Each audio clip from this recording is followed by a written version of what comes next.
Hello दोस्तों, आप सभी लोगों को मेरे प्यार भरा नमस्कार। स्वागत है मेरे कथा भक्ति की यूट्यूब चैनल पर। चलते हैं एक नए कहानी की तरफ। अगर कहानी अच्छी लगी तो चैनल को सब्सक्राइब और लाइक करना न भूले, और हाँ, शेयर भी कर देना।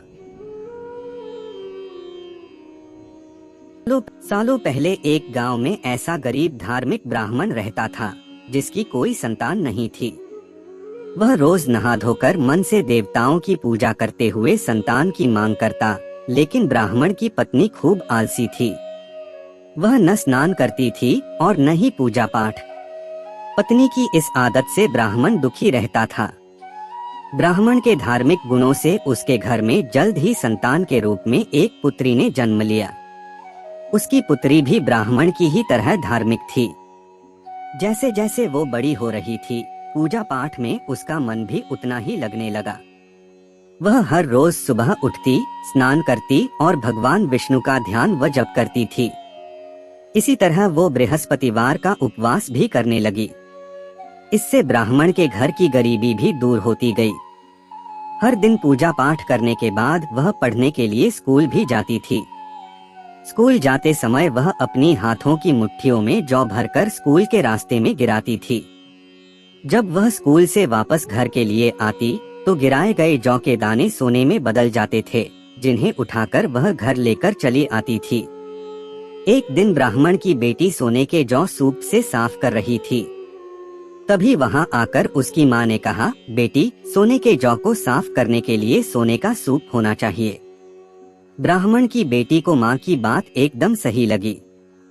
उसके अगले बृहस्पतिवार को उपवास रखने के बाद उस लड़की ने बृहस्पति देव से सोने का सूप मांगा।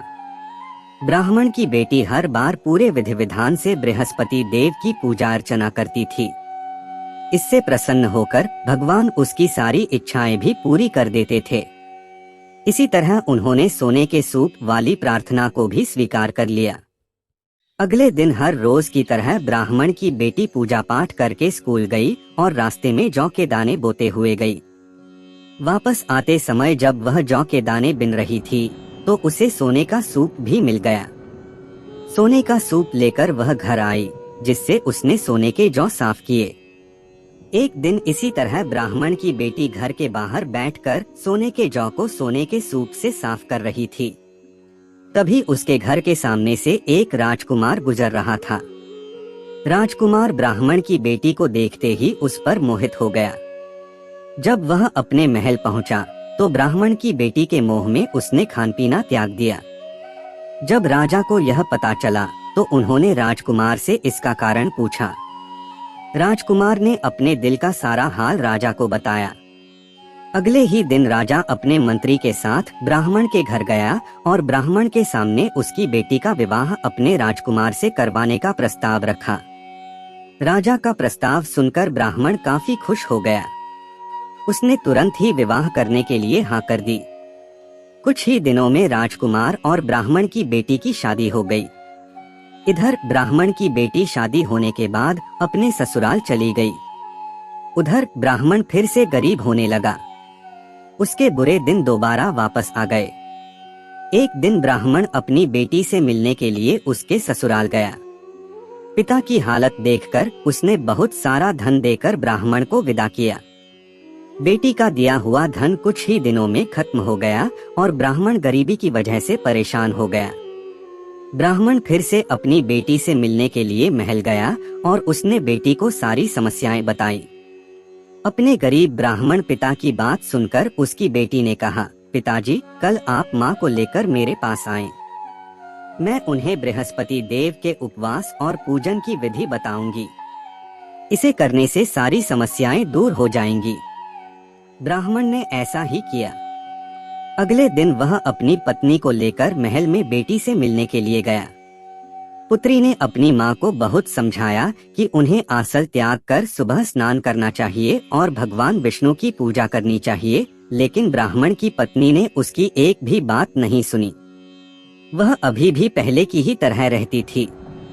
माँ की ऐसी हरकतों से तंग आकर एक दिन उसकी पुत्री ने माँ को एक कोठरी में बंद कर दिया। उसे जबरन सुबह स्नान करवाया और भगवान विष्णु की पूजा करवाई। इससे उसकी माँ की बुद्धि में सुधार हो गया। अगले ही दिन से ब्राह्मण की पत्नी सुबह उठती, स्नान करती और भगवान विष्णु की पूजा करती। साथ ही बेटी के बताए अनुसार हर बृहस्पतिवार के दिन वह उपवास भी करने लगी। इससे प्रसन्न होकर बृहस्पति देव ने उनकी सारी गरीबी और समस्याएं दूर कर दी। फिर वह एक सुखी और संपन्न जीवन जीने लगे। इस व्रत के प्रभाव से मृत्यु के बाद ब्राह्मण और उसकी पत्नी को स्वर्ग का द्वार भी मिला। आलस्य करने से किसी भी तरह का काम नहीं बनता है। आलस्य को छोड़कर सुबह जल्दी उठकर पूजा पाठ की जाए तो मन भी शांत रहता है और मनोकामनाएं भी पूरी होती हैं।